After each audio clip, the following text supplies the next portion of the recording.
The Baltimore Orioles have made another solid but not great addition to their starting rotation, and the Dodgers once again strike in free agency. That and more ahead here at the Upside.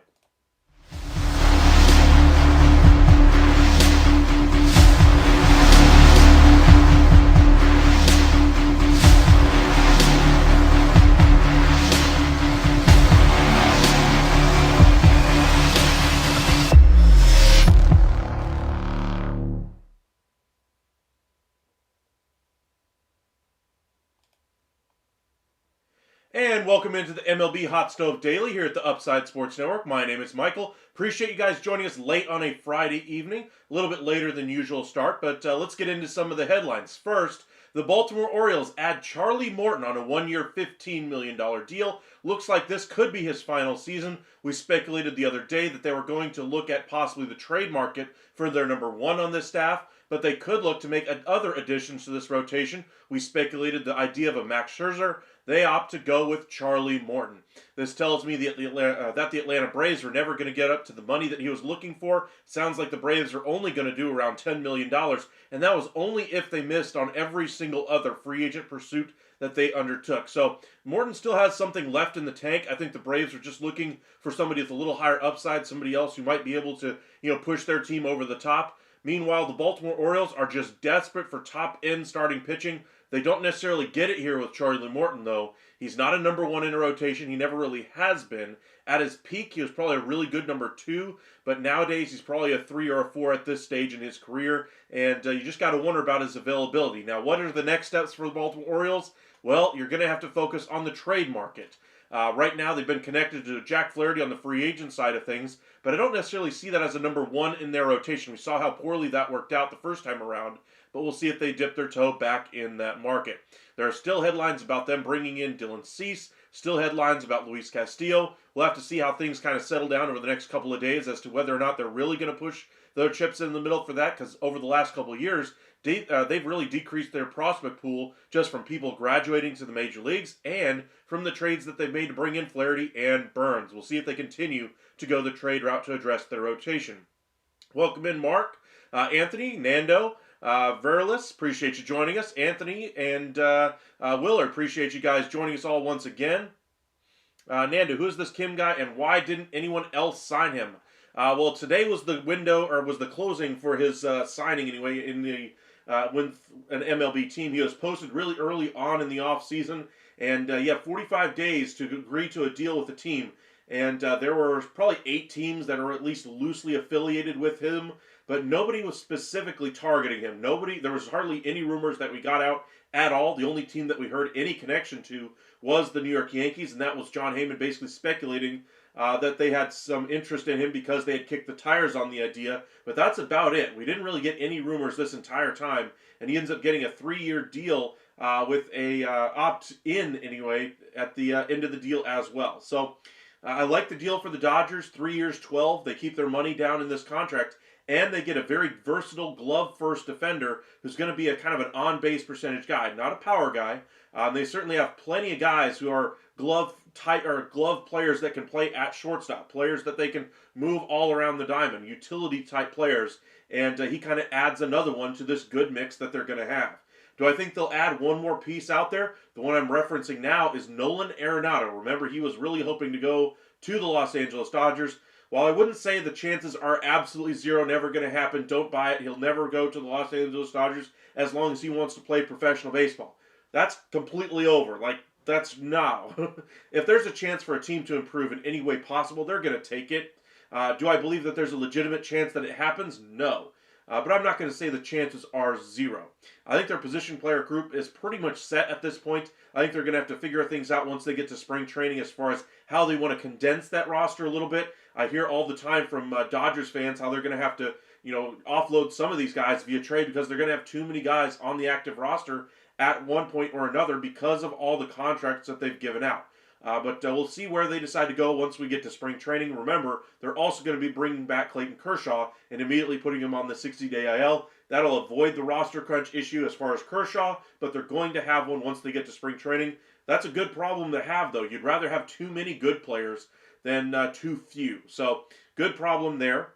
Verlis, welcome in. Anthony, read where reports and this is coming from reliable sources who can cover the Marlins, saying that Peter Bendix is still thinking of trading Sandy on Miami, has been back and forth contact with LA Dodgers. Really?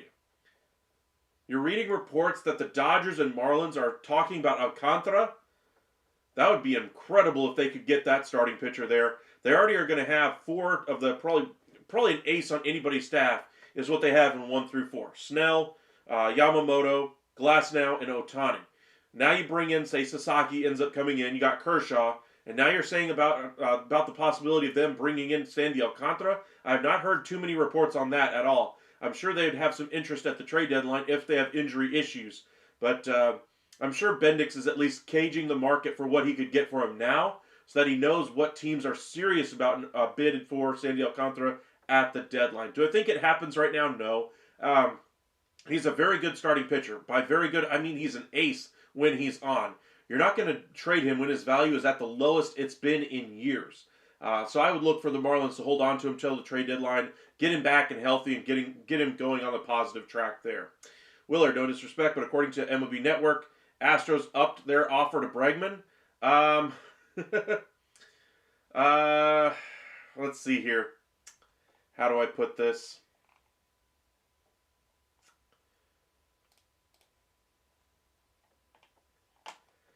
This coming from Ari Alexander, one of the reports out there, just pulling it up on another screen anyway. The Astros are an unlikely landing spot according to a league source. 3 other teams have emerged as serious contenders as the Astros have fallen out of contention for his services. So I'm sorry, Willard. It doesn't look like they're going to bring back Bregman. Honestly, even if they wanted to bring him back, they already have Paredes over there at third. They already have Walker now at first. Altuve's at second. They've got shortstop already locked up as well with Pena. And then you have DH and Alvarez. Where exactly is Bregman going to play every day? Now, sure, you could trade somebody out of that group. I'm sure Astros fans would prefer Bregman over Pena. But I'm telling you, there's just not the money there for it. Now, the teams that are legitimately going to have a chance to bring him in, the Detroit Tigers sound like the team that he would like to go to, connection to A.J. Hinch, etc., etc. But it sounds like the money is really coming from the Toronto Blue Jays. Detroit just doesn't have the money there yet, so we'll see if that one gets done. The Angels are another team that has expressed interest as well. Honestly, I think that one's a little bit of a surprise to see them at that type of a number. Not too much of a surprise because we just keep seeing them with every single big name out there the last 3 or 4 days. As much as I keep telling you guys, it's just a horrible way to go about rebuilding your organization, short-circuiting your growth, short-circuiting your rebuild process to where you don't get all the way back to where you want to go. And we'll see. But the other dark horse team was John Heyman that he mentioned was the Chicago Cubs. That's where I expect him to go as one of the Detroit Tigers. Blue Jays, Red Sox are still kind of in it, depending on if they're able to convince Devers to move over to first base. I'd pretty much put that one in the unlikely category as well. But Detroit sounds like his preferred destination at the moment. All right, let's see if we can catch up on a few of these comments here. Welcome in, Holly. Be Rich. Welcome in. See you at night. Thank you guys for joining us once again. Before spring training, I just don't see it happening, though, before spring training, Anthony. I mean, they would be selling him at a very low point because, again, coming off of injury, I get you're paying for the talent, you're paying for the ace. But are you telling me you, as a buyer, you're the one trying to get Sandy Alcantara, you would go ahead and give him a premium when he's coming off of an injury and you're not sure how he'll recover? Or would you pay him a premium when he's got a sub-2 ERA and absolutely been shutting people out game after game after game during the regular season? Which player would you pay more money for? Which player would you give up better prospects for? One that's consistently posting every day, or one that missed it almost the entire season? I think he missed the entire season last year as well. I'm not saying that he's not a great pitcher, because he is. He's an ace. I'm just saying that the value really would be at the trade deadline or in the offseason next year. B-Rich, sure seems the Dodgers signing at a rate beyond any other 2 or 3 teams combined is something that needs to be addressed. Does deferred money count against luxury tax stuff? Good question there, B-Rich. It does calculate into the luxury tax. It's not all of it, but there is some accountability for the deferrals in the taxes. Now, because you have the deferrals, not all of it will be there. I'm sure Major League Baseball will address that part of the issue once we get to the collective bargaining stuff. But as far as the spending for the Dodgers, I wouldn't necessarily be worried about that too much, mainly because there are 2 other teams that I think are on even playing field with them. You look at the Mets and you look at the New York Yankees, historically have been able to play in that big boy sandbox of finances. Now, the Yankees, probably the 3rd highest payroll anyway. I would expect them to get to that point by the end of the season, depending on who they bring in. But the Phillies have really played in that sandbox as well. But the Mets should really outspend every team because they have Steve Cohen money. There's a reason why they refer to a tax level as the Steve Cohen tax. Because even though you're comfortable spending the money, we're going to make it completely, completely over the top as far as the penalties to, if you go over this certain threshold. And that's what he's been willing to do. And the Dodgers have done a great job working with the confines of the financial structure that they have. You also have to account for the fact that off the field, they're getting all kinds of money from revenue and endorsements, and Ohtani being there. Just because Ohtani is there has really changed their payroll flexibility. I think that's really been a really big boon that they were not expecting, and they're taking full advantage of it, as they should. Just like if you were the team that was in that same situation, you would want their team, your team, to, anyway, in that case anyway, to have the best options available to make your team better. But as far as the MLB needing to do something to address it, like a salary cap or anything like that, that's never going to happen. I get how fans always want there to be something better. They always want the league to get better and better and better. And at a certain point, salary caps work for things like the NBA. They work for the NFL. Do they work for the do they work for the MLB? Well, we don't know because it's never really been instituted. But what would you have to give up? What would you have to sacrifice if you're the Players Association or the owners to be able to get something like this done? I just think it would completely change the landscape of how we view Major League Baseball. We would see free agency act completely differently than it does now. And I really like the way free agency is going about it. You're talking about baseball all the way up until spring training. Now, sure, other sports do it differently, and some people prefer having all those guys signed on 1 day or 2 days or 3 days. But you see how you get the winter meetings, you really get people energized about the sport. It's the business of baseball. People forget that the winter meetings is more than just a place for free agents to sign and teams to make trades. It's an expo. You're sitting there trying to show off your sport, show off all the latest tech that you can bring to all the different teams. Teams are there to learn about what other tech might be coming to baseball and pick up some things that they might not have thought of already. It's a lot bigger than just, hey, where is this player going? Where are the trades going to happen? Those kinds of things. And the way that MLB does it to just keep fan interest from baseball fans throughout this entire offseason, some levels a little higher because you're in a market where you can buy bigger free agents. Some levels a little lower because you know you're not going to spend on free agency. Royals last year surprised and were the second biggest spender in free agency last year. So far, they haven't spent a dime. They made one trade, bringing in Jonathan India. Outside of that, they really haven't done anything besides bring in some guys on minor league contracts. Teams do things differently. Teams build their rosters differently as well.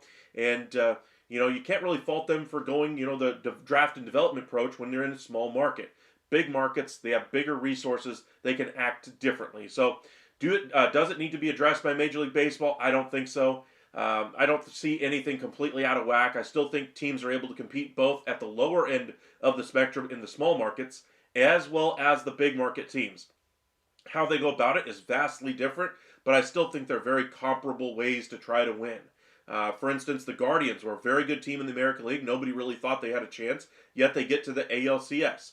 They tried to go a little bit further this offseason. At least that was their thought process coming into the offseason. They were going to make something big happen, package together Lane Thomas and Josh Naylor, and see if they could get a really big offensive weapon to really go for it in 2025. That option possibly could have been Kyle Tucker. Ultimately never happened. Never really heard them in there on a Kyle Tucker possibility, but that was the headlines coming out of Cleveland at the beginning of the offseason.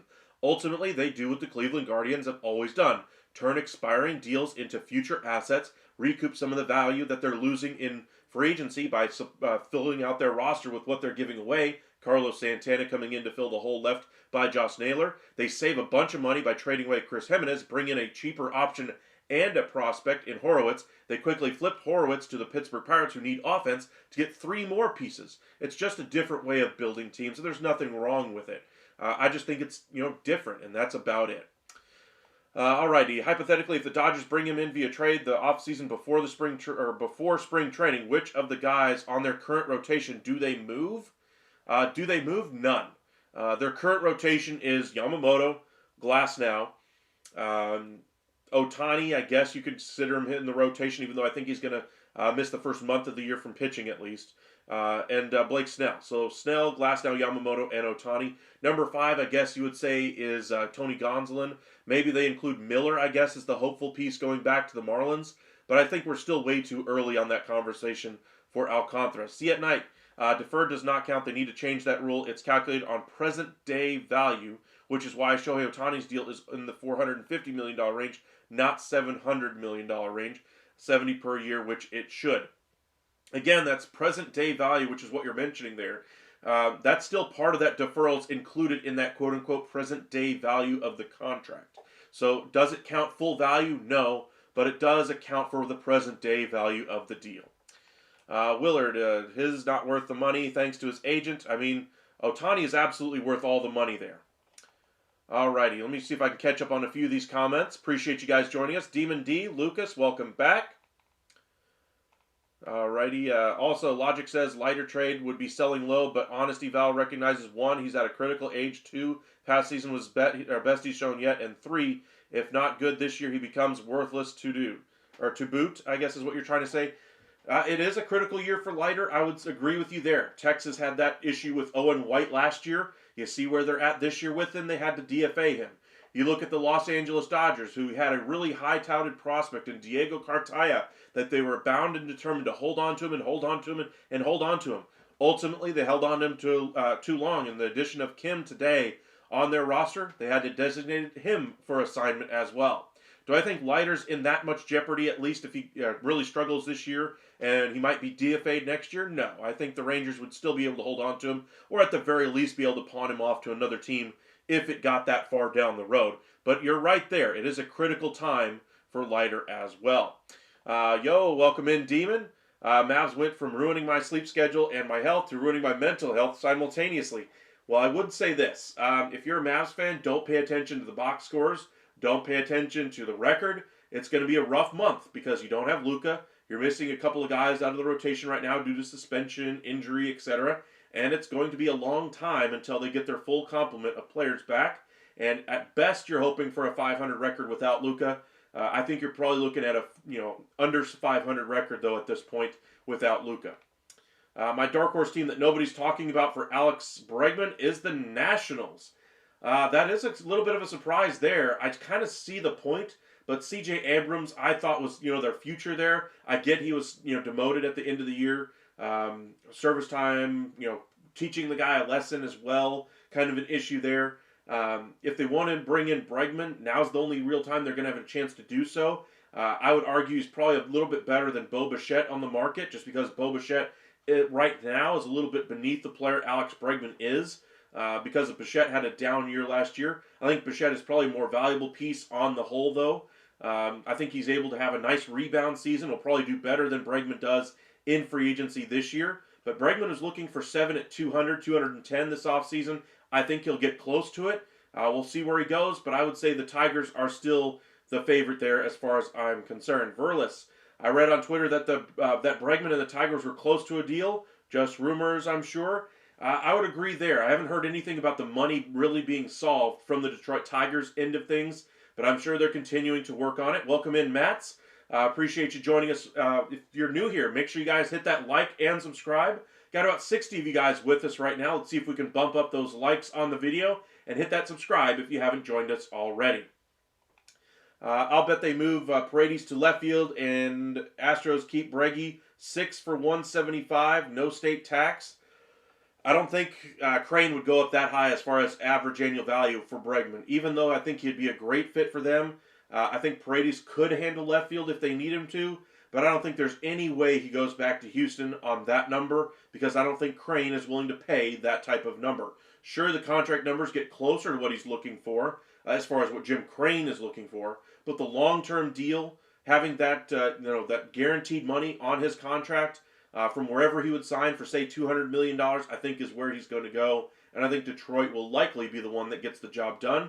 But you can't rule out teams like the Blue Jays, Red Sox, Cubs, and I guess now the Angels as well. John, welcome in. What's the news on Bregman? Still looks like the Detroit Tigers and the Toronto Blue Jays are the favorite, at least at the moment. Red Sox kind of waiting in the wings to see if Devers will change his mind and be willing to move over to first. Cubs are the dark horse there, and then we're getting some reports that the Angels are at least kicking the tires on it as well. Tell the Bullies an insane man. The man spends an insane amount of money at the Dodgers and even more. Alrighty. What's the news on Sasaki? So we did get a couple of updates anyway from Ken Rosenthal on Roki Sasaki. We'll start with the teams that are rumored to be the favorites now for him. We'll group them all together. Dodgers, Padres, Mets, Yankees, Rangers, and I think I'm missing one more. Can't remember who the last one was. Padres, Dodgers, Mets, Yankees, Rangers. I feel like I'm leaving one out. But that's kind of the favorites according to Ken Rosenthal right now. I still think he's going to, the next step in his process anyway is to go and visit those teams, the cities, the facilities that they've got, talk to their coaches, the managers, the pitching coach, their analytical staff to see how they can best make him the best pitcher he can possibly be. And I think he's going to take his time during that process. Remember, he's not going to sign until after January 15th when he can maximize his value on the free agent market. So, or when he can maximize that contract that he can get from a team from the free agent market anyway. Remember, he's subject to the international bonus pool this year. That's why he's sacrificing over $200 million in earnings by coming over now, kind of like Shohei did when he first came over. I wonder if he does something similar to what Shohei did and go to somewhere he thinks will be best for him and his growth overall. Would have to argue Ohtani chose the right team because he's really developed into a quite a monster on both sides, hitter and a pitcher. I would argue that the Angels really never made it work though, from getting to a postseason, elevating him overall. But I would say they did everything they could to make him comfortable there in Los Angeles outside of getting to the postseason. Randy, welcome in. Dodgers have Sportsnet LA network valued at $8 billion plus. Wow, that's a big number. I did not know that it was that high anyway. See if we can catch up to a few of these comments here. Be Rich, Players Association should want the dollars more spread out. Then more players would get bigger money. Certain aspects of revenue should be equally divided after a cut to the home team. More parity. Uh, there's this thing called revenue sharing that they already do. Players Association has argued that revenue sharing does help the smaller market teams in order to help them spend because they have the ability to find those teams if they're not spending a certain amount over the revenue sharing threshold. That's why you're seeing teams like the Athletics, like the Royals, like the A's, what was the other team? The Marlins as well are going to have to uptick their payroll to avoid having a grievance filed against them and a fine levied against them. Remember, if they don't get that money up, they don't get the revenue sharing. So I get your point there as far as having more parity, that your thought process is in, or at least your thoughts are in the right place. I just don't think the outcome would be what you think it's going to be. Owners are still going to spend the money that they think they can spend. Baseball is still a business. You have the game of baseball to try to win the championship, but you also have the business of baseball to try to grow the value of your franchise, grow the value of the entire sport as a whole, and make it so valuable so that when you do decide to sell the team later on, you make a massive profit. Now, of course, while you're managing the business, you still want to be able to win the game, and you have to be able to manage it very well to be able to get both done. Very few teams are able to win win their division every year or every so often anyway. Not every team gets to hoist that World Series trophy, and it's one out of every 30 teams are in the league right now, and there's only one champion. There are going to be favorites in every single league you see out there. For instance, the Lakers, pretty much the entirety of my life, the Lakers have dominated headlines in the NBA. You look at the MLB, the Yankees have done so as well, but there's been more parity in baseball than some of the other sports. NFL has done a great job with parity as well. Last dynasty we really saw was the New England Patriots as far as a repeat champion. I think there was another one in there, or besides the Chiefs right now anyway, but I think there was one more in between there. But anyway, parity is a very big thing for all sports leagues, and I think baseball has done a really good job at least having their small market teams still be able to remain competitive with the large market clubs as well. Anthony, as a sports fan in general, Michael, do you ever think we would have a day where the NFL maybe follows the model of baseball, where they have a minor league system? Honestly, I think that's kind of what they're trying to develop right now. I think they're trying to get something along those lines where all these players that are in college football have a way to get up to the next level of semi-pro football. For instance, the minor leagues in Major League Baseball, something similar. The XFL, the CFL are kind of leagues that are filtering, older players into the NFL. What is his name? Two players from the Dallas Cowboys that just made the Pro Bowl. Turpin and Brandon Aubrey are both players that followed that kind of trajectory to get to the NFL, but those are more specialists. I'd like to see more, linebackers, more, tackles, more, wide receivers be able to get out there and be able to compete at the NFL level eventually. And I think the minor league system that Major League Baseball is kind of a way that the NFL could try to model by using the XFL or CFL. Verlis, why not add an additional penalty if a team goes over a certain figure? They have to forfeit 2 draft picks. That would beyond the competitive balance penalty, and then you put a floor at $100 million. Well, they already do kind of have something similar. You lose some draft position.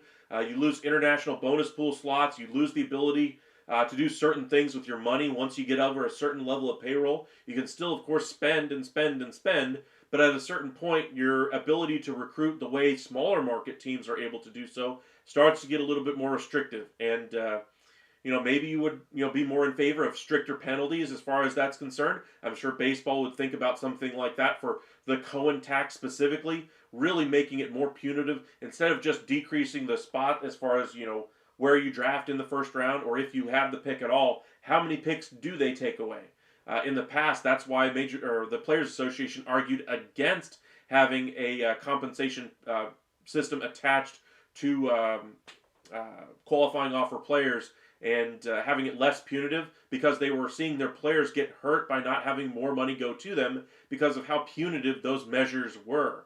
And Major League Baseball's Players Association, in arguing the case that their players were losing money because of this, said, no, we don't want to have that type of strict penalty against them. So it wasn't the owners that came out against that one. It was the Players Association. Let's see here. Let's catch up to a few of these comments here. Like using the UFL National Arena League and Arena Football League as developmental leagues where they don't have to use college. Yes. Jimmy, welcome in. Welcome in. Anthony, that's why I was trying to ask. Let's say the Dodgers hypothetically get out Sandy from Miami if these rumors are true, and they also get Roki, who won their current rotation. Do they move to the bullpen? I don't think they would move anybody to the bullpen. I think they would probably just go with the pieces that they got and then maybe trade other pieces that don't make it on the Major League roster out of spring training off somewhere else. Jace, welcome back. Welcome in, Mark. Hey, Michael, just got home from work. What are your thoughts on Morton to my O's? I personally like the move and a good piece for our rotation. Honestly, I do like it. I just think it lacks upside, I guess is the best way to put it. I kind of compared it to the idea we had the other night about Max Scherzer going there as another piece to that rotation to help out that 1 through 5 group, but they're still missing that number 1 in that rotation. That's my only gripe with the Orioles have done so far. I like Sugano, I like Morton, I like Rodriguez, I like Eflin, but none of those guys, not a single one of them, can take the ball for me if I'm an Orioles fan in Game 1 of a postseason series. You're gonna get a loss. It's just the way it's gonna go. You get to Game 2. Maybe one of those guys is pitching on to par with somebody else's number 2. But say you go up into the World Series. For some reason, you get through the American League. And you're going up against a rotation that has Snell, Glasnow, Yamamoto, Ohtani, maybe even Sasaki or Kershaw. Which one of those guys would you say any of the Orioles pitchers are going to have a win against? Or be competitive against? I would say in every single one of those games, the starting pitcher that would be favored, the Dodgers. Now let's kind of keep it to just the American League. What about the Yankees inside of your own division? Game 1, you have Garrett Cole. Win Yankees. Game 2, Carlos Rodon or Max Fried. Win Yankees and win Yankees in Game 3. Your series is over. That's all I'm saying. They need a number 1 to at least keep it competitive in the playoffs. I think they're going to do great in the 162. I think they'll win probably 100 games or 95 games, somewhere in that category. But without a true number 1 on that staff, which I do think they'll try to get at least sometime this offseason via trade or at the trade deadline, I think they will get something done. And until they do so, I'm going to have my doubts about their ability to win in October. So we'll see what happens. Holly, Cubs was the other team for Roki. Thank you, Holly. Appreciate that. So just to kind of clarify, as far as the market for Roki Sasaki, Rosenthal was listing the quote-unquote favorites for him. Dodgers, Padres, Mets, Yankees, Cubs, and Rangers. Those are the teams that are quote-unquote the favorites, according to Ken Rosenthal. Lucas, there were reports earlier this offseason, in November basically, that Alex Bregman wants a Manny Machado-type contract. Do you think he being too unrealistic in stalling his deal? I'm sure every free agent has pie in the sky, hopes once they get to their free agency. No player, when they get to this point in their career, has yet gone through free agency. So they want to get, the big money. They see dollar signs. And at a certain point, I'm sure they're all hopeful they're getting, top of the market money. But I think we all realize Bregman's not Manny Machado. He's a very good player, but he's not Manny Machado. I would say he's very comfortably above Willie Adames as far as what he should be getting in this market, which is why I think he should easily get above $200 million.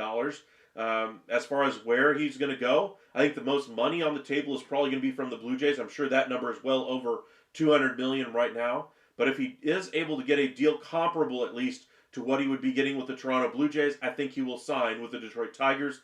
Red Sox, I'm sure, had a big number out there for him, but with Devers unwilling to move over to first base, at least those are the reports we were getting, I just don't see a fit there as far as where he would play second base, but then you'd already have Story and Bregman there. Doesn't really fit from a money perspective, so we'll see what happens.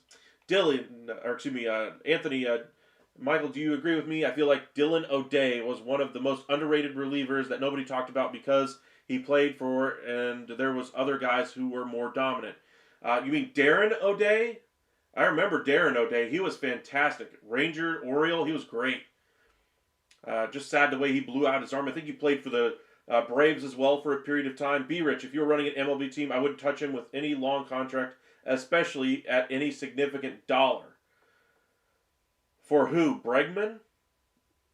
I would be willing to give him a $200 million deal because he's so flexible as far as where you can play him. You can play him at short, you can play him at third, you can play him at second, you can play him at first if you had to.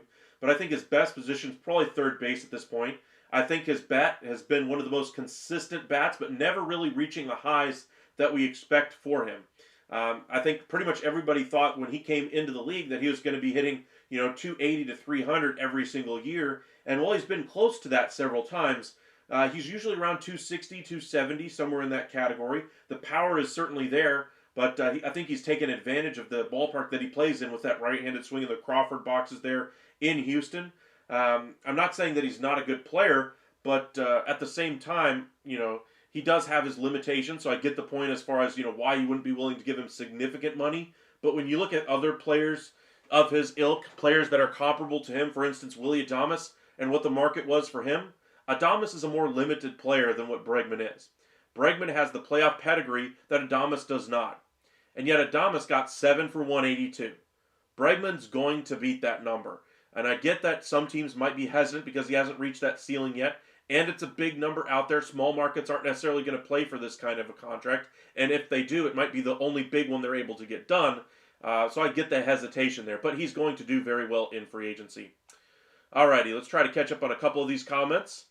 Thank you for that super chat, VPCZX. Let's go ahead and check out that comment first. Can you give us your all-time batting lineup and 5 starting pitchers? Ooh, good question. All-time lineup from one team, or just players in general? I'm going to keep it till like 90s and onward. I'm not going to go quite all the way back to the beginning of baseball with Babe Ruth. I'm going to try to keep it with most of the fan base, what they might have seen players do. So in my lifetime would be 90s till now. DH, I'm putting David Ortiz. I know Ohtani's there, probably the better DH, but I want David Ortiz, the clutch gene that he has. I want him in my lineup. I think Ohtani would be probably in my starting rotation, or at least in my bullpen, somewhere on my bench, somewhere in there. But I'd put David Ortiz at my DH just because of the moments that he really carried in there in Boston. First base, a young Albert Pujols would probably make the list there. Freddie Freeman probably be second for me. I just really like Albert Pujols, the way he was able to carry himself with the Cardinals. I want that version of Albert Pujols, not the Angels version. Second,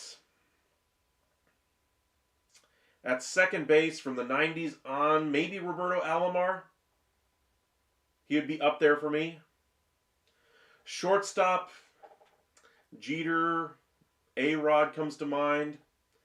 I'll put A-Rod just because he has the bigger bat and he has the flexibility to move all over the diamond. Third base, Chipper Jones. Left field, probably Josh Hamilton in his heyday with the Rangers. Center, probably Andrew Jones with the Atlanta Braves. I give some thought anyway to Bernie Williams, but I'd rather have Andrew Jones out there. Left field, and yes, I'm including Mike Trout in that conversation. I'd rather have the defensive versatility, the speed out there, and the power of Andrew Jones over Mike Trout, honestly. Right field, that's a tough one because I have a soft spot for Sammy, but he's not the greatest right fielder. I don't know who I'd put in right field. We'll leave that one blank for just a moment. Starting pitchers, I'd probably put Maddox in that mix. He was fantastic. Randy Johnson, Pedro Martinez would have to be in there. So Pedro, Randy, Maddox.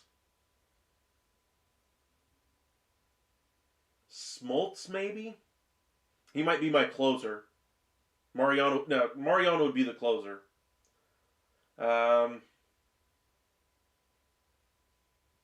Maybe Schilling would crack into that rotation. Glavine could have a case. Roger Clemens could have a case in that rotation. Roy Halladay. I'll go with Pedro, Randy, Maddox, Halladay, and Curt Schilling. Those will be my starters there. For right field, I don't know, Bryce Harper at his peak, whenever he was not injured anyway in right field, Probably the most game-changing player in right field over the last 30 years. There's a couple guys that are in that category, but I might lean Bryce Harper. Might rub some feathers, but I just can't think of anybody else off the top of my head. All right, let's catch up with a few of these other comments here. But good question there, VPCZX. Appreciate that one. If you guys are new here, make sure you guys hit that like and subscribe. We'll be live every single evening with you guys throughout MLB's hot stove season and into the regular season as well. Let's see here. El Gato, appreciate you guys joining us once again. Let's see here. So many comments. Pretty sure I'm missing quite a few of these. Bregman would be a great fit in Arizona. It would give you versatility in the infield. They could move Suarez to DH and have a solid backup at third. I heard that rumor about the Diamondbacks as well. I just don't know where in the world they would get the money to do so. Heyman was the one who mentioned that one in his Bleacher Report live that he did the other day. I just don't see where they would get the money for something like that, though. Be Rich, baseball fan since the early 80s. This Manfred is easily the worst commission I've seen. So much nonsense always with him. Game is growing despite him, not due to him. Well, I mean, it's the commissioner of Major League Baseball. If the game is growing because of the commissioner, you have a problem. I'd say the talent on the field, if it's growing because of the commissioner, it's because the talent on the field isn't coming through in the ways that it should. I think Manfred's actually done a decent job. Am I saying he's the greatest commissioner since sliced bread? No. But he's got a tough job. He does work for the owners. The one thing I'd say that he hasn't done extremely well anyway is be able to handle the CBA negotiations with the Players Association. I think we're headed towards a work stoppage at some point when the CBA does end, because there are so many big issues that that have not been solved even from their most recent CBA negotiation. Remember the last time we had a quote-unquote work stoppage was in the offseason a couple of years back when Corey Seager, Marcus Semien, and all got done right before the window closed, and they weren't able to get deals done while they were trying to negotiate that new CBA. You remember seeing the videos of Max Scherzer and company going in with pen and paper in hand, trying to figure out the CBA negotiations, and ultimately the league and the Players Association came together and got a deal done. But the one caveat to that was Major League Baseball said, hey, within the first month here, we need an international draft instituted. We need rules, codified right now within a month. Has that happened yet? Just checking with you guys. Have you seen an international draft come about with Major League Baseball yet? No, that's left over from the last CBA negotiations. Now, new issues have arisen, like deferred payments to players. The Los Angeles Dodgers taking full advantage of that. Some of you guys have an issue with the way Cohen and the Dodgers, the Mets, the Yankees are able to spend in the big markets. Well, that would be another issue that would have to be brought up during the CBA negotiations. So that's the biggest failing, I would say, for Rob Manfred, is he hasn't resolved any of those issues, or at least made headway on any of those issues. I think when we do get to the CBA negotiations, we're going to have like 12 or 13 major items on the agenda that are going to have to be addressed. And when you get to the off season that year with that many issues, you're likely going to get a work stoppage because you're not going to be able to solve all of them that quickly.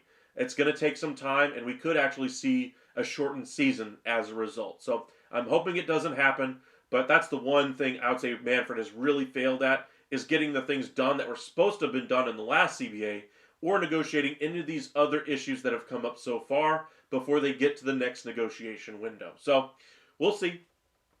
All right, let's try to catch up on a few of these. You got a favor, and only a prescription is more. You got a fever, and only prescription is more likes. Thank you, Hank. I like that one. Jordan, my only hesitation on Bregman is that he's coming off a down year. Now a 118 OPS plus isn't bad for a down year, but worries me in giving him a long-term contract.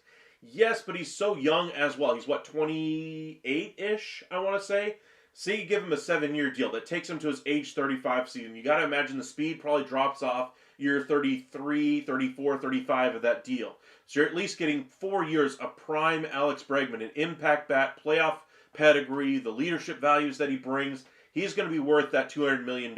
And by the time you get to that, 6, 7 year of that deal, more money is going to be coming into the sport, and that contract won't be as onerous as it would be right now as well. Alrighty, let's try to catch up with a few more of these comments. I apologize if I missed your comments. Matthew, welcome in. Lucas, welcome in. Abraham, welcome back. John, All right, let's try to catch up on a few of these. Ranger Suarez is a dope name, yes. Dodgers have signed Hee-Sung Kim. They have 3-year deal, $12 million. Gives them yet another option that they can move all over the diamond. The Dodgers in the past have used platoons when they needed to, when they didn't really have an option to kind of solidify that lineup. For instance, Freeman plays right or left. Betts plays right or left. Ohtani plays right or left. They don't really have too many of those players outside of those guys. And I think with the additions of Teoscar Hernandez and Conforto, I think now they're going to be in a platoon situation out there. Kim, I think, is going to be a player that's going to give them some flexibility all over the infield. Tommy Edman as well. Mookie Betts can play all over the infield. Gavin Lux is still there. They have lots of versatility in that lineup right now, so we shall see who ultimately seizes a spot in that lineup regularly. Player time, welcome in. Henry, thank you for joining us. I think it's the first time I've seen you in our chat. Appreciate you guys joining us. Let's head over to X and just see what else is happening at the moment.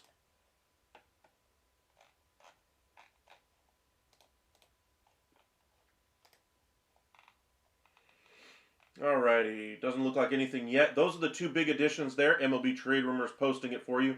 Morton ended up going to the Baltimore Orioles, and Kim goes to the Dodgers. Morton on a 1-year, $15 million deal. Those are the two big headlines from today. I'm still hopeful that the Orioles are able to bring in a number one starter. I'm going to temper my expectations on the Orioles right now because I think their offseason is going to hinge on bringing in a number one starter. And I don't think that they are a lock to get it done before the season. If they get it done by, June, July, by the trade deadline, I'd still be happy with it. As long as they have somebody by the time they get to October. Because if they don't, they're going to get bounced so quickly. There's no chance they can compete with anybody's 1, 2, 3 right now, the way they currently have that rotation set up. But if you get a number one in there, at least have a competitive guy in there as your game one starter, then if Sugano really leapfrogs everybody and really has a great year, he pitches game two for you. Grayson Rodriguez finally takes that step and becomes the pitcher we expected him to be when he first came up and he'd be game three. And then you have whoever you want to have in game four, Bradish, Kramer, Morton, Eflin, lots of different options there. But everything hinges on them getting a number one option at the head of that rotation. When is the next CBA? Good question there, player time. I believe it is 29. That is when the current CBA does end.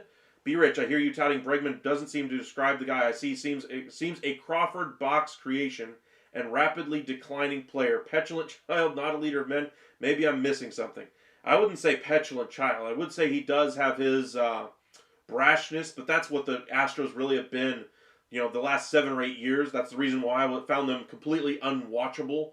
The reason why I didn't really care for Carlos Correa or George Springer. Bregman does have a little bit of that moxie to him, a little bit of that streak in him, but to a much lesser extent. I think he's a little bit more professional than either of those two guys were. I think him being one of the stabilizing forces in that infield since he was called up from the minor leagues all those years ago has a lot to do with why the Astros got to where they were. Sure, you have Yordan Alvarez. Sure, you have, Altuve. Sure, you had Kyle Tucker and, Carlos Correa at one point. George Springer at one point. But that's what happens when you're on a good team. I think the values he would bring, the good habits that they had there in Houston, the ability to make contact and avoid strikeouts, those are things he could take to his next stop. And I think having a manager that he's already comfortable with in A.J. Hinch would only be to his benefit if he went to the Detroit Tigers. Now, would he have the same offensive numbers as far as home runs if he went to Detroit? I don't think so. And I still think you'd probably hit, 20, 25 home runs there? I think that's not out of the question. But I still think Bregman would be probably the most impactful bat that they could make, the most impactful bat left on the market that somebody could bring in this offseason. Bregman is 30. Wow. That's a little older than I thought anyway, but that still doesn't change my position on him. You're still going to have, 3 years of his prime if that's the case, and then you're beginning the decline. But again, I still compare him to Willy Adames. Which player would you rather have? For me, I would rather have Alex Bregman, playoff pedigree, but it also depends on what cycle I'm in as far as my contending window. If I'm a team looking to win a World Series, I'm going after Bregman. If I'm a team looking to just become a legitimate franchise, like the Giants were when they brought in Adames, then Adames would have been the guy I would have tried to go after. Because I'm not sure Bregman would have really sat well missing the playoffs or struggling to win a wild card. That's why I think Bregman going to Detroit, where they will very likely get a wild card spot in the American League with that rotation and with that lineup as well. Let's see here. Current CBA expires after the 26. Okay. For some reason, I thought it was 29. Where did I see 29 from? I don't remember. Anyway, it's been a long day. Let's see here. VPC ZX. I wonder if the MLB will do a rival series, Blue Jays versus Yankees, etc., like the NHL has with outdoor games in the European series. Possibly. I think they more use their showcase games. For instance, when they go over to Korea or Japan or wherever they play internationally, it's all about the players that are on the team. What would be the biggest draw for those fan bases? That's what they like to do there. If there's a chance that they could use a lesser team on the other side to not give up a home game to where revenue would be lost, etc., that would be another option that they could do. But as far as something completely like the way the NHL does it, I don't think we'll ever see something completely that way. The one thing I would say that MLB does, or at least is starting to do, is use fields that have come and gone. For instance, the Field of Dreams game. I think a game should be played in Cooperstown. Another game should be played, at what was the field that they just played at? Was it Ebbett, or what was the name of the field they played at? The Negro League field. I can't remember the name of the field, but that's where I think baseball has done things the right way as far as playing on a different type of, in a different way than what they would in a normal game. For instance, the stadium series, the outdoor games, I think that's the baseball's answer to those things. Adames is younger with more power but less flexibility. Younger, yes. More power, I'll agree with you there, I guess. Flexibility is definitely in Bregman's favor, but I would say championship pedigree, certainly with the Houston Astros and with Alex Bregman. Leadership qualities, I also would say go with Alex Bregman as well. Anthony, Michael, what are your thoughts on my fantasy pitching staff, starters, and relievers? Fantasy pitching staff, I did not see that one. Let me see here. Here's my pitching staff, my closer and setup man. My starters are the big units: Koufax, Clemens, Jose Fernandez. He was great. Sadly cut too short. Bob Gibson and Steve Carlton. Honestly, I like mine better. Fernandez was very good, but he wasn't better than Pedro. I don't like to speak ill of players that are no longer with us, but I would rather have Pedro Martinez. Koufax, for me, for instance, Randy Johnson, I'd rather have him than Sandy Koufax. I'd rather have Greg Maddux than Sandy Koufax. I think Maddux and Koufax are a little closer together, though. Randy Johnson, though, in both of our rotations would be the one part where we do agree there. Clemens depends on if you believe in the whole steroid thing that he made his career. If you like the player that he was before he quote unquote used versus not, that's a big issue that I don't really want to get into right now. But I still like my rotation with Pedro, Randy, Maddux. Who else did I have in there? Halladay. I can't remember who I had in there fifth anyway, but I still like my rotation. Welcome in, D-Rod. Appreciate you guys joining us. Cali Yankee. Let's see here. Little League World Series. Will Cashman make a trade this month? Honestly, I'm beginning to lean that way as far as for a depth third baseman or wherever they decide to go for a third baseman, unless they go for a cheap option like Jose Iglesias on the free agent market. But I think they would have been a fit for Kim. They don't get that deal done. I think 3 years for $12 million total would have been right in the payroll structure for what the Yankees could have afforded. I think they missed an opportunity to get that one done.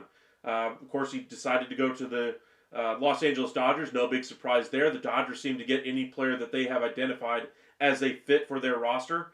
But again, I think that's a missed opportunity for the Yankees to get somebody in there at third base who could really solidify their infield defense. Alrighty, let's try to wrap up here. Again, if you guys are just joining us, the two headlines we have today: Charlie Morton goes to the Baltimore Orioles, 1 year, $15 million, solidifying their starting rotation. But again, the issue with them is they still don't have a number one. 2, we get Ha-Seong Kim. He goes to the Los Angeles Dodgers, 3 years, $12 million, with an opt-in for 2 more years after that. Good get for both teams, but we'll see what the rest of the market holds. We get some updates anyway on Roki Sasaki. We got 6 teams currently the favorites, according to Ken Rosenthal, Cubs, Rangers, Mets, Yankees, Padres, and Dodgers are identified as the quote-unquote favorites for him. But remember, he's going to be visiting all of those teams to see what their facilities look like, see what their plan is for him, and see what he would look like in their uniform, what their plan for him is, how their rotation is going to work out, all those things. So it's still going to be a little bit until he makes his decision. And then, of course, we get a few more updates as well from Alex Bregman. The teams there still seem to be the Tigers and Blue Jays as the favorites. The Cubs were identified as a dark horse the other day by John Heyman.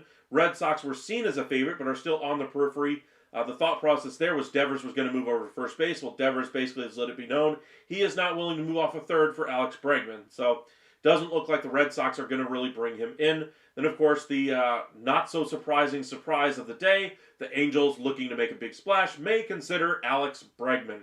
What else is new, Los Angeles Angels? What else is new? Alrighty, let's see if we can check up on a few other things here. Santander is still out there on the market. I've heard the Astros are starting to kick the tires a little bit more fervently on him. Tells me we might be getting close to a Ryan Presley deal. We'll be live again tomorrow around 11 o'clock in the morning. Appreciate you guys joining us. Hopefully we'll have some more baseball to discuss. I want to get in some trade ideas tomorrow morning as well. So be sure you're here to join us as well. And then again, in the evening, we'll have our 2 lives that we're set for tomorrow. Appreciate you guys joining us. Player time, I think the Mets will wait for a team to pick up Alonso so they can trade for Vladdy if he will sign the contract. I don't think Vladdy's going to be traded until the deadline, at the very earliest. I think the Blue Jays are hoping to get a contract extension done. I don't think it'll happen before spring training. And so he's going to hit free agency. And once he gets to free agency, there's no shortage of teams that are going to have big money to spend.